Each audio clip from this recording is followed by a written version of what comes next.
Hey guys, काफी सालों पहले लोगों ने प्रकृति का बहुत गलत तरीके से इस्तेमाल किया, जिससे पृथ्वी के नेचुरल रिसोर्स खत्म हो गए और लोगों के बीच जंग छिड़ गई। फिर कुछ वैज्ञानिकों ने पृथ्वी को बचाने के लिए एक हल ढूंढ निकाला, जिससे पृथ्वी की काया पलट गई। उन्होंने कभी न खत्म होने वाला एक पावर सोर्स बनाया, जो कि कुछ फूलों में था। उससे भी दुनिया की सबसे बड़ी समस्या हल नहीं हुई। मानव प्रकृति के लोग रूप और सोच की वजह से लोग श्रेणी, जातिवाद और देश में बंट रहे थे और अपनी अंदर की इंसानियत को भूल रहे थे। तो फिर कुछ साइंटिस्टों ने बहुत ही बेहतरीन उपाय ढूंढा ट्रांसपोर्टेशन का, यानी कि सर्जरी, जो लोगों को परफेक्ट रूप देती है। अगर सब परफेक्ट होंगे तो ना ही कोई झगड़ा होगा, सभी लोग प्रीटी होंगे, खुश रहेंगे और फिट होंगे। पर वहाँ पर कुछ लोग ऐसे भी हैं जिनकी प्लास्टिक सर्जरी होना अभी बाकी है, जो कि 16 साल के पूरे नहीं हुए हैं, क्योंकि ये सर्जरी 16 साल के बाद होती है। और इन बच्चों को अग्लिस कहा जाता है और इन्हें एक सेल के अंदर 16 साल तक रखा जाता है। और प्रेजेंट में हमें उन्हीं अग्लिस में टेली नाम की लड़की को दिखाया जाता है, जो कि अपने रूम के अंदर मिरर में अपने खूबसूरत होने के बाद वह कैसी दिखने वाली है देख रही होती है। और वह अपने आप को खूबसूरत शेप देने के लिए हमेशा इस पर काम करती रहती है। तभी टेली को उसके बॉयफ्रेंड पेरिस का मैसेज आता है, जो कि उसे ऊपर टेरिस पर बुलाता है। तो टेली अपने रूम की सिक्योरिटी को हैक करके यहाँ से बाहर निकलती है और पेरिस के पास जाती है, जो ये अक्सर किया करते थे। वह दोनों यहाँ खड़े होकर प्रीटी दुनिया को देखते हैं, जो कि बहुत ही खूबसूरत है और यहाँ सभी इंजॉय कर रहे हैं। फिर हमें पता चलता है कि पेरिस अगले दिन 16 साल का होने वाला है और वह प्रीटी दुनिया में जाने वाला है। दरअसल ये दोनों इस दुनिया में जाने के लिए काफी ज्यादा एक्साइटेड हैं। फिर टेली उसे कहती है कि उस दुनिया में जाकर तुम मुझे भूल तो नहीं जाओगे, और उसे कहती है कि हमारी दोस्ती की निशानी जो हमारे दोनों के हाथ पर है, सर्जरी के वक्त तुम इन्हें नहीं निकालोगे। तो पेरिस टेली को कहता है कि तुम 3 महीने के बाद मेरे पीछे इस दुनिया में आने वाली हो, लेकिन यहाँ आने से पहले कोई गड़बड़ नहीं करना। हम प्रीटी दुनिया में जाकर एक साथ रहेंगे और खुश रहेंगे। दरअसल ये दोनों एक दूसरे को प्यार करते हैं। पेरिस कहता है कि ठीक 1 महीने बाद मैं तुम्हें ब्रिज के नीचे मिलूंगा, जहाँ पर मैं तुम्हें प्रीटी दुनिया में क्या कुछ हो रहा है और वहाँ लोग कैसे रहते हैं तुम्हें सब कुछ बताऊंगा। जो कि प्रीटी दुनिया में जाने के बाद अग्लिस से मिलना रूल के खिलाफ था।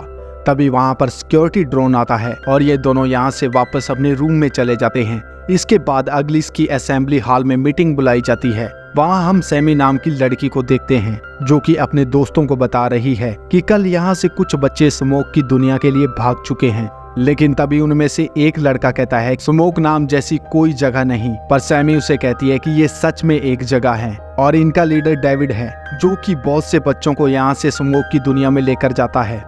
और तभी हमें प्रीटी दुनिया की लीडर डॉक्टर केबल को दिखाया जाता है, जो कि इस पूरे प्रीटी वर्ल्ड को चलाती है। वह प्रीटी बनने वाले बच्चों को आगे बुलाती है और कहती है कि तुम सबको इतना प्रीटी बना दिया जाएगा कि आपके साथ लुक को लेकर कोई भी भेदभाव नहीं होगा। तुम सब इस दुनिया में खूब एंजॉय करने वाले हो। Welcome to pretty world. तो पेरिस यहाँ से जाने से पहले टेली को हक करता है। तो टेली उसे कहती है कि 1 महीने बाद हम ब्रिज के नीचे मिलने वाले हैं, प्लीज तुम लेट मत करना। इसके बाद पेरिस आगे बढ़ता है। तभी सैमी टेली से कहती है कि तुम्हारा ये बॉयफ्रेंड है। तो टेली कहती है कि नहीं, ये मेरा बेस्ट फ्रेंड है। इसके बाद टेली अपने रूम में जाती है और पेरिस के साथ बिताए हुए वक्त को याद करती है कि ये दोनों बचपन में कैसे मिले थे और तब से ये दोनों आपस में इकट्ठे रह रहे हैं। पेरिस की चोट लगने पर टेली ने भी अपने हाथ पर वैसा ही निशान बना रखा था। इसके बाद धीरे धीरे 1 महीना बीत जाता है। अब टेली और पेरिस का ब्रिज पर मिलने का टाइम हो गया था। टेली अपने रूम को हैक करके यहाँ से निकलती है और ब्रिज के नीचे पहुँच जाती है। ये वहाँ पर पेरिस का काफी देर तक इंतजार करती है, लेकिन पेरिस वहाँ पर नहीं आता। तो फिर टेली प्रीटी शहर में जाने के लिए डिसाइड करती है और छुपते छुपाते शहर के पास पहुंच जाती है और वहां पर कुछ डांस कर रही लड़कियों का मास्क उठाकर अपने चेहरे पर लगाती है। उस मास्क को लगाने के बाद वह बहुत ही ज्यादा प्रीटी बन जाती है और फिर ये पेरिस से मिलती है, लेकिन पेरिस उसे नहीं पहचानता। तो टेली अपना मास्क निकाल देती है। फिर पेरिस उससे कहता है कि तुम्हें यहाँ नहीं आना चाहिए था, वैसे भी तुम 2 महीने के बाद यहाँ पर आने वाली हो, फिर हम एक साथ रहने वाले हैं, तो तुम यहाँ से चली जाओ। फिर टेली पेरिस के हाथ का निशान देखती है। अब वह निशान उसके हाथ पर नहीं है, टेली उसे कहती है कि ये हमारी दोस्ती की निशानी थी, मैंने तुम्हें कहा था कि तुम इसे नहीं हटाओगे। तो पेरिस कहता है कि सर्जरी के टाइम मुझे कुछ भी याद नहीं था तो मैंने उसे हटा दिया। इतने में टेली को सिक्योरिटी ड्रोन देख लेता है तो टेली यहाँ से बंजी जंपिंग की जैकेट पहनकर बिल्डिंग से छलांग लगा देती है और जंप करते हुए सीधा रोड पर चली जाती है और ब्रिज के पास पहुंचती है। तभी उसके बिल्कुल सामने सिक्योरिटी ड्रोन आ जाता है। वह बुरी तरह से यहाँ फंस जाती है, लेकिन इतने में उसके पास सैमी आती है जो कि फ्लाइंग बोर्ड पर उसे अपने साथ लेती है और ड्रोन से बचते बचाते यहाँ से निकलती है। और ड्रोन से बचने के बाद वह दोनों काफी खुश होती हैं। इसके बाद टेली और सैमी दोनों काफी अच्छी दोस्त बन जाती हैं। तो टेली सैमी को प्रीटी दुनिया के बारे में सब कुछ बताती है कि वहाँ के लोग कैसे रहते हैं। टेली वहाँ जाने के लिए काफी एक्साइटेड होती है। फिर हमें पता चलता है कि टेली और सैमी का एक ही दिन का बर्थडे है और वह दोनों एक साथ प्रीटी दुनिया में जाने वाले हैं। इसके बाद हमें सैमी के कुछ दोस्तों को दिखाया जाता है जो कि उन्हें बुक देते हैं, जो कि यहाँ पर पढ़ना अलाउड नहीं था। वह बुक सैमी टेली को पढ़ने के लिए देती है। जब टेली वह बुक पढ़ती है तो उसमें पहले के लोग कैसे रहते थे और स्मोक की दुनिया के बारे में लिखा था और वह दुनिया कैसी है, वहाँ के लोग कैसे हैं, इसके बारे में सब कुछ लिखा हुआ था। इसके बाद टेली और सैमी काफी एक साथ वक्त बिताने लगे थे। सैमी टेली को फ्लाइंग स्केटिंग बोर्ड सिखाती है और धीरे धीरे टेली ने स्केटिंग बोर्ड सीख लिया था। लेकिन एक दिन सैमी उसे कहती है कि मैं प्रीटी दुनिया में नहीं जाना चाहती, मैं प्रीटी नहीं बनना चाहती, मैं जैसी हूँ वैसी ही रहना चाहती हूँ। इसके बाद वह स्केटिंग प्रैक्टिस के लिए जाते हैं। वहाँ एक बार फिर से सैमी उसे कहती है कि मैं सुंदर नहीं बनना चाहती, लेकिन टेली उसे कहती है कि हमारे ना चाहने पर भी 16 साल के बाद हमें प्रीटी बना दिया जाएगा, हमें प्रीटी बनना ही होगा। लेकिन सैमी कहती है कि मैं इसके लिए एक्साइटेड नहीं हूँ क्योंकि मुझे प्रीटी नहीं बनना, मुझे स्मोक की दुनिया में जाना है। तो टेली कहती है कि ऐसी कोई दुनिया नहीं। तो सैमी कहती है कि ऐसी दुनिया है, मैं वहाँ पर तुम्हें ले चलती हूँ। इसके बाद वह जंगल में जाते हैं और वह दोनों अपनी रिंग वहीं पर उतार देते हैं ताकि उन्हें कोई ट्रैक न कर सके। और फिर वह फ्लाइंग स्केटिंग करते हुए एक वीरान शहर की बिल्डिंग पर पहुंचते हैं। तभी सैमी टेली को कहती है कि ये राज तुम किसी को नहीं बताओगी। फिर वह बिल्डिंग में आग जलाती है और कहती है कि मैं डेविड को बुला रही हूँ। टेली ये सब सुनकर काफी ज्यादा घबरा जाती है और सैमी को कहती है कि ऐसी कोई दुनिया नहीं, तुम किसी के बहकावे में मत आओ।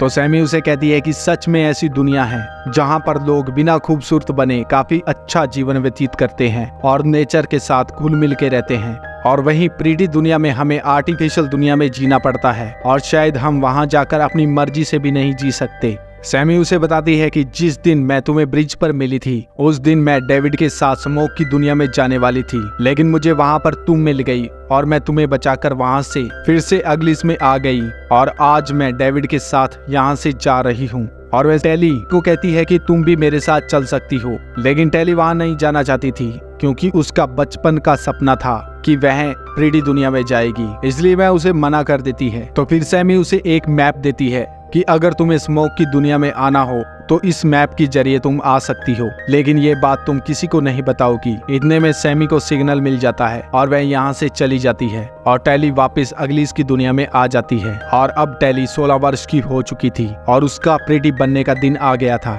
टेली के साथ जितने भी कैंडिडेट होते हैं सभी को प्रीटी बनने के लिए ले जाया जाता है सिवाय टेली को छोड़कर। और फिर टेली को केबल अपने ऑफिस में बुलाती है और उससे कहती है कि सैमी तुम्हारी फ्रेंड थी जो कि काफी समय से गायब है और हमने उसे ढूंढने की पूरी कोशिश की, लेकिन उसे ढूंढने में मुझे तुम्हारी मदद चाहिए। लेकिन टेली उसे कहती है कि मुझे इसके बारे में कुछ भी नहीं पता। तो केबल उसे कहती है कि डेविड बहुत बुरा आदमी है जो कि काफी बच्चों को यहाँ से लेकर गया है और उन बच्चों का आज तक पता नहीं चला। सैमी अब खतरे में है, तुम उसे बचा सकती हो। लेकिन टेली ने सैमी से वादा किया था कि वह उसके बारे में किसी को नहीं बताएगी, तो वह केबल को मना कर देती है। तो फिर केबल उसे कहती है कि जब तक हमें सैमी नहीं मिलती तब तक तुम्हारी सर्जरी को रोक दिया जाएगा। और फिर टेली को यहाँ से अगलीस में दोबारा भेज दिया जाता है। इसके बाद टेली से मिलने के लिए उसके रूम में पेरिस आता है जो कि उसे कहने लगता है कि हमारा प्रीटी दुनिया में आने का सपना पूरा होने वाला था, लेकिन तुमने सब गड़बड़ कर दी। तुम सैमी के बारे में बता दो ताकि तुम जल्दी से प्रीटी दुनिया में आ सको और इससे तुम अपनी दोस्त सैमी की जान भी बचा सकती हो। तो फिर टेली काफी सोचने के बाद अगले दिन वह केबल को सब कुछ बता देती है। तो केबल उसे कहती है कि डेविड हमारे खिलाफ बहुत बड़ी साजिश रच रहा है, वह हमें खत्म करने के लिए एक खतरनाक हथियार बना रहा है। तुम ऐसा करो कि तुम उसकी दुनिया में चली जाओ और उनमें घुल मिल जाओ। इसके बाद तुम वह हथियार ढूंढकर उसे डिस्ट्रॉय कर दो। इसके बाद केबल टेली को एक नेकलेस देती है जो कि एक ट्रैकर डिवाइस था, तो तुम इस डिवाइस से हमें सिग्नल भेज सकती हो। इसके बाद टेली सैमी को बचाने के लिए अपनी स्केटिंग बोर्ड से स्मोक के जाने का रास्ता तय करती है और वह सैमी के दिए हुए नक्शे के मुताबिक सफर तय करती है। और ये सफर काफी अद्भुत था, यहाँ के दृश्य काफी सुंदर थे। और तभी वह एक जगह जाती है जहाँ पर साइंटिस्ट द्वारा बनाए गए उन फूलों को दिखाया जाता है। टेली उन फूलों के बीच जाकर रेस्ट करने लगती है और वहीं सो जाती है।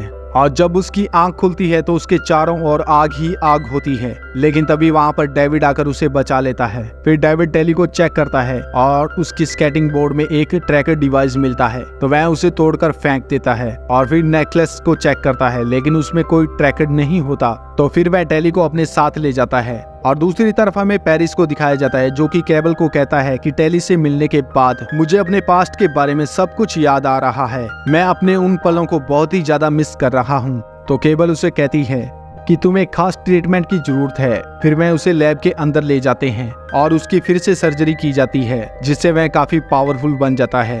और इस सर्जरी के बाद उसकी पास्ट की सारी मेमोरी लॉस हो जाती है। तभी हम देखते हैं कि केबल को टेली की स्केटिंग बोर्डिंग का ट्रैकर लोकेशन मिल जाती है और इसके बाद केबल अपने पावरफुल गार्ड को उस लोकेशन पर भेज देती है। और वहीं दूसरी तरफ हमें डेविड और टेली को दिखाया जाता है जो कि बाकी लोगों के पास पहुंचते हैं। वहां टेली को सैमी मिलती है। ये दोनों एक दूसरे को देखकर काफी ज्यादा खुश होती हैं। तो टेली सैमी से पूछती है कि क्या तुम ठीक हो, तो सैमी कहती है कि हाँ मैं बिल्कुल ठीक हूँ। इसके बाद रात में टेली और सैमी एक साथ बात कर रही होती हैं, तो सैमी की नजर उसके नेकलेस पर पड़ती है। वह उससे पूछती है कि ये नेकलेस तुम्हें किसने दिया, तो टेली कहती है कि मुझे ये पेरिस ने दिया है। लेकिन सैमी उसे कहती है कि तुम्हें तो उसने पहचानने से मना कर दिया था। सच बताओ, अगर तुम मुझे यहाँ से बचाने के लिए आई हो तो तुम यहाँ से वापस चली जाओ, मैं यहाँ पर सेफ हूँ। लेकिन टेली उसे कहती है कि मैं कंफ्यूज हूँ कि तुम यहाँ पर सेफ हो या नहीं। तो सैमी उसे कहती है कि तुम यहाँ पर कुछ समय बिताकर देखो, अगर तुम्हें ठीक लगे तो तुम यहीं पर रह जाना, नहीं तो तुम यहाँ से जा सकती हो। और अगले दिन ये सभी इकट्ठा होकर फूल को जलाने वाले होते हैं, जो कि ये अक्सर किया करते हैं। तो टेली ने कहती है कि तुम इन फूलों को क्यों जला रहे हो, ये हमारे पावर सोर्स हैं। तो फिर डेविड टेली को हेलीकॉप्टर से दिखाता है कि इन फूलों की वजह से हमारी प्रकृति को कितना नुकसान हो रहा है। ये जहाँ भी होते हैं वहाँ धरती के पौष्टिक तत्व खत्म हो जाते हैं और यहाँ पर फिर कोई फसल या पेड़ नहीं उगता। जब वह फूलों को हेलीकॉप्टर से आग लगा रहे होते हैं तो इन्हें मैप में पता चलता है कि नीचे केबल के कुछ गार्ड घूम रहे हैं। सैमी उन्हें देखने लगती है, तभी अचानक वह नीचे गिर जाती है। तो टेली उसे बचाने के लिए रस्सी के सहारे नीचे जाती है और उन गार्ड के साथ मुकाबला करके उन गार्ड को चकमा देकर बड़ी बहादुरी के साथ सैमी को वहां से निकालती है। लेकिन वापस आने पर इनमें से एक लड़का टेली को कहता है कि तुम्हारे यहाँ आते ही गार्ड इतनी दूर यहाँ तक पहुँचे हैं, इससे पहले ये कभी नहीं हुआ, हो ना हो तुम उनकी जासूस हो। और इसी बात को लेकर इन सब के बीच में काफी बहस छिड़ जाती है। तो डेविड अपने लोगों को समझाता है कि हमें ऐसे बहादुर लोगों की जरूरत है जिसने अपनी जान की परवाह किए बिना सैमी को आग से निकाला है, और ये हम सब ने देखा है, हमें इस पे भरोसा करना होगा। इसके बाद वह टेली को स्मोक ले जाते हैं जहाँ पर काफी परिवार एक साथ रहते हैं जो कि अपने खाने के लिए खुद फसल उगाते हैं और जो भी उनके पास सामान होता है उसका सही तरीके से यूज करते हैं। और हम देखते हैं कि ये सभी कोई ना कोई काम कर रहे हैं। यहाँ आने के बाद टेली पहली बार नेचुरल खाना खाती है जो कि इससे पहले उसने कभी नहीं खाया था। इसके बाद डेविड अपने दोस्तों को कहता है कि हमें केबल के प्रीटी वर्ड से खतरा है, वह हम सबको खत्म करना चाहती हैं क्योंकि हम नेचर के साथ रहना पसंद करते हैं और वह अपने आर्टिफिशियल दुनिया का अंपायर खड़ा करने के लिए हमें कुचलने वाली है। और केबल के गार्ड स्मोक के इतने नजदीक पहली बार आए हैं, ये सबको अलर्ट रहने के लिए कहता है। इसके बाद टेली भी यहाँ पर काम करती है जिससे उसके हाथ काफी खराब हो जाते हैं क्योंकि इससे पहले उसने कभी काम नहीं किया था। इतने हाथ खराब होने के बावजूद भी वह डेविड से तीर चलाना सीखती है। डेविड उसके हाथों के लिए अपने बनाए हुए ग्लव्स देता है। फिर एक दिन स्मोक के कुछ घायल लोग यहाँ पर आते हैं और इन्हें बताते हैं कि केबल के गार्ड की तादाद काफी बढ़ती जा रही है। और उनमें से एक घायल लड़की कहती है कि टेली के आने के बाद ये सब कुछ हो रहा है। इसके बाद टेली और सैमी पानी भरने जाती हैं, तो सैमी देखती है कि टेली के हाथों में डेविड के ग्लव्स है, तो वह उसे बताती है कि डेविड तुमसे प्यार करता है क्योंकि यहाँ पर कोई भी चीज किसी को ऐसे ही नहीं देता। अब तुम डिसाइड करो कि तुम्हें यहाँ रहना चाहिए या यहाँ से जाना चाहिए। इसके बाद टेली रात को काफी सोचती है और अगले दिन डेविड को कहती है कि मुझे बताओ कि तुम यहाँ पर कौन सा हथियार बना रहे हो जिससे तुम प्रीटी वर्ड को खत्म करना चाहते हो। तो डेविड उसकी ये बात सुनकर काफी ज्यादा हैरान हो जाता है। फिर वह टेली को अपने माता पिता के पास लेकर जाता है और टेली ये सब पहली बार देख रही थी कि कोई अपने माता पिता के साथ है, क्योंकि उसने अब तक पूरी जिंदगी एक सेल में बिताई थी। फिर डेविड के माता पिता उसे असल सच्चाई बताते हैं कि हम भी पहले प्रीटी वर्ल्ड के अंदर साइंटिस्ट थे जो कि लोगों की सर्जरी किया करते थे, लेकिन उस सर्जरी से लोगों को काफी ज्यादा साइड इफेक्ट होने लगा। लोग अपनी याददाश्त और सोचने की शक्ति खोने लगे और कुछ समय के बाद उनकी मृत्यु होने लगी। तो हमने ये काम छोड़ दिया। इसी बात को लेकर केबल हमसे काफी नाराज थी, लेकिन उसने अभी तक ये काम नहीं छोड़ा। वह एक पागल औरत है जो सभी को आर्टिफिशियल जिंदगी देना चाहती है और उस दुनिया को अपने हिसाब से चलाना चाहती है। लेकिन हम दोनों ने अपनी रिसर्च से एक लिक्विड तैयार किया है जिससे हम सर्जरी किए हुए लोगों को ठीक कर सकते हैं और उन्हें नॉर्मल जिंदगी दे सकते हैं। लेकिन इसे पूरा करने के लिए हमें एक सैंपल चाहिए जो कि केबल की लैब में मिलेगा, और दरअसल यही लिक्विड हमारा हथियार है। इसके बाद डेविड और टेली एक साथ होते हैं। तो टेली उसे कहती है कि मैं यहाँ सैमी को वापस लेने के लिए आई थी और मैं केबल के कहने पर यहाँ पर आई थी। मैंने अब तक तुम्हें सब कुछ झूठ बोला था। लेकिन डेविड कहता है कि कोई बात नहीं, मुझे तुम पर पूरा भरोसा है। और इसके बाद वे दोनों किस करते हैं। इसके बाद टेली अपना नेकलेस निकाल कर आग में फेंक देती है और वह नेकलेस जलते ही इसका सिग्नल केबल तक पहुंच जाता है। और अगली सुबह केबल यहाँ पर पूरी आर्मी के साथ आती है और इन सभी लोगों को पकड़ लेती है। और टेली और डेविड ये सब छुप कर देख रहे होते हैं। डेविड वहां जाने की कोशिश करता है लेकिन टेली उसे रोक लेती है। फिर हम देखते हैं कि केबल यहाँ पर आकर उनके माता पिता से डेविड के बारे में पूछती है कि डेविड कहाँ है जो हमारी प्रीटी दुनिया को खत्म करने वाला है। लेकिन डेविड के माता पिता उसे कुछ नहीं बताते। तो पेरिस आगे आकर डेविड के पिता को मार देता है। फिर डेविड भागकर उनके पास आता है। फिर डेविड की मॉम उस लिक्विड को चुपके से डेविड की जेब में डाल देती है और उसे यहाँ से भगा देती है। साथ टेली भी यहाँ से भाग जाती है। फिर केबल और उसके आदमी यहाँ सब कुछ तबाह कर यहाँ से निकल जाते हैं और इन सभी को अपने साथ ले जाते हैं। इसके बाद टेली और डेविड मिलते हैं। तो डेविड उसे कहता है कि मैंने तुम पे भरोसा किया था लेकिन तुमने सबको धोखा दिया है। तो टेली कहती है कि मुझे नहीं पता था कि उस नेकलेस को जलाने के बाद सिग्नल उनके पास पहुंच जाएगा। फिर डेविड उसे कहता है कि मैं उन लोगों को बचाने के लिए जा रहा हूं। तो टेली कहती है कि मुझे अपनी गलती सुधारने का एक मौका दो, मुझे भी तुम्हारे साथ लेकर चलो। तो डेविड उसे मना कर देता है लेकिन टेली उसे कहती है कि मुझे शहर के बारे में सब कुछ पता है, इसलिए तुम्हें मुझे अपने साथ लेकर जाना होगा। तो डेविड मान जाता है और फिर ये सिटी में पहुंचने से पहले अगलिस के पास जाते हैं और उनसे मदद मांगते हैं और वह सब मिलकर स्मोक की दुनिया अभी भी जिंदा है इसकी फायर सिटी में फैला देते हैं, जिससे सिटी के सभी सिक्योरिटी ड्रोन अलर्ट होकर यहाँ से बाहर निकलते हैं। और इसी चीज का फायदा उठाते हुए टेली और डेविड स्केटिंग बोर्ड से इस बिल्डिंग के अंदर घुस जाते हैं और वहां सिक्योरिटी गार्ड को मारकर इन लोगों को छुड़ा लेते हैं। लेकिन इन लोगों में सैमी नहीं होती। जब टेली सैमी के बारे में पूछती है तो उसे एक लड़का कहता है कि उसे सर्जरी के लिए लैब ले गए हैं। तो टेली उनको कहती है कि हमें यहाँ से निकलने के लिए एक जबरदस्त प्लान चाहिए। फिर वे लैब की ओर जाते हैं तो देखते हैं कि सैमी अब पूरी तरह से बदल चुकी है, उसकी सर्जरी हो चुकी है। फिर सैमी ने कहती है कि मेरा लुक बहुत ही अच्छा है, मैं कैसी लग रही हूँ और मैं अब ऐसी ही रहना चाहती हूँ। फिर केबल यहाँ आकर इन तीनों को कहती है कि अगर तुम सैमी को जिंदा देखना चाहते हो तो तुम्हें भी सर्जरी करवानी होगी। फिर ये तीनों सर्जरी के लिए मान जाते हैं। फिर इन्हें सर्जरी की प्रक्रिया में रखकर डिवाइस को ऑन करते हैं। इतने में स्मोक का हेलीकॉप्टर यहाँ आकर फायर से इनके ऊपर हमला करता है, जिससे सभी मशीनें खराब हो जाती है और ये यहाँ से बाहर निकलते हैं। तभी डेविड की मॉम यहाँ से वह सैंपल उठा लेती है जिससे सर्जरी को ठीक किया जा सकता है। इसके बाद जब वह बिल्डिंग से बाहर निकल रहे होते हैं तो इनके सामने पेरिस आ जाता है। तो टेली उसे याद दिलाने की कोशिश करती है कि हम दोनों दोस्त थे, लेकिन डेविड पेरिस को देखने के बाद गुस्से में आ जाता है क्योंकि उसने उसके पिता को मारा था। तो वह डेविड से झगड़ा करने लगता है और इनके बीच काफी ज्यादा फाइट होती है। जब टेली इन्हें रोकने लगती है तो पेरिस एक वाटरफॉल पे लटक जाता है। जब टेली उसे बचाना चाहती है तो पेरिस को अपनी दोस्ती के कुछ पल याद आते हैं और वह टेली को बचाने के लिए अपना हाथ छोड़ देता है और यहाँ से नीचे गिरने से उसकी मृत्यु हो जाती है। इसके बाद यह सभी उस बिल्डिंग में पहुंचते हैं जहाँ से स्मोक का रास्ता था। फिर डेविड की मॉम कहती है कि हम इस लिक्विड से सैमी को ठीक कर सकते हैं, लेकिन तभी सैमी कहती है कि मुझे ठीक नहीं होना, मैं बहुत खूबसूरत हूँ और इसी में खुश हूँ, मुझे तुम्हारी तरह गंदे नहीं बनना। फिर डेविड की मॉम कहती है कि हम इस लिक्विड का टेस्ट सैमी पर नहीं करेंगे क्योंकि इससे कुछ साइड इफेक्ट भी हो सकते हैं और सैमी ये टेस्ट नहीं करवाना चाहती। अगर हमने इसके ऊपर ये टेस्ट किया तो हमें और केबल में क्या फर्क रह जाएगा, हम सैमी की मर्जी के खिलाफ नहीं जा सकते। तो टेली उसे कहती है कि मैं सर्जरी करवाऊंगी, मैं तुम्हें इजाजत देती हूँ कि मेरे ऊपर तुम इस लिक्विड का यूज करो। अगर ये सही रहा तो इससे बहुत से लोगों की जान बच सकती है। टेली इन सब को यहाँ से भेज देती है और इसके बाद में केबल का प्लेन यहाँ आ जाता है और वह टेली को अपने साथ ले जाता है। इसके कुछ दिनों के बाद का हमें सीन दिखाया जाता है कि टेली की सर्जरी हो चुकी है और वह बहुत ही खूबसूरत बन चुकी है और अब वह स्मोक की दुनिया के लिए उस लिक्विड को टेस्ट करने के लिए पूरी तरह से तैयार है। और इसी के साथ इस मूवी का अंत होता है। तो आपको ये मूवी कैसी लगी कमेंट बॉक्स में जरूर लिखेगा। अगर वीडियो अच्छा लगे तो वीडियो को लाइक एंड चैनल को सब्सक्राइब कर दीजिएगा। तो मिलते हैं फिर नेक्स्ट वीडियो में, तब तक के लिए गुड बाय।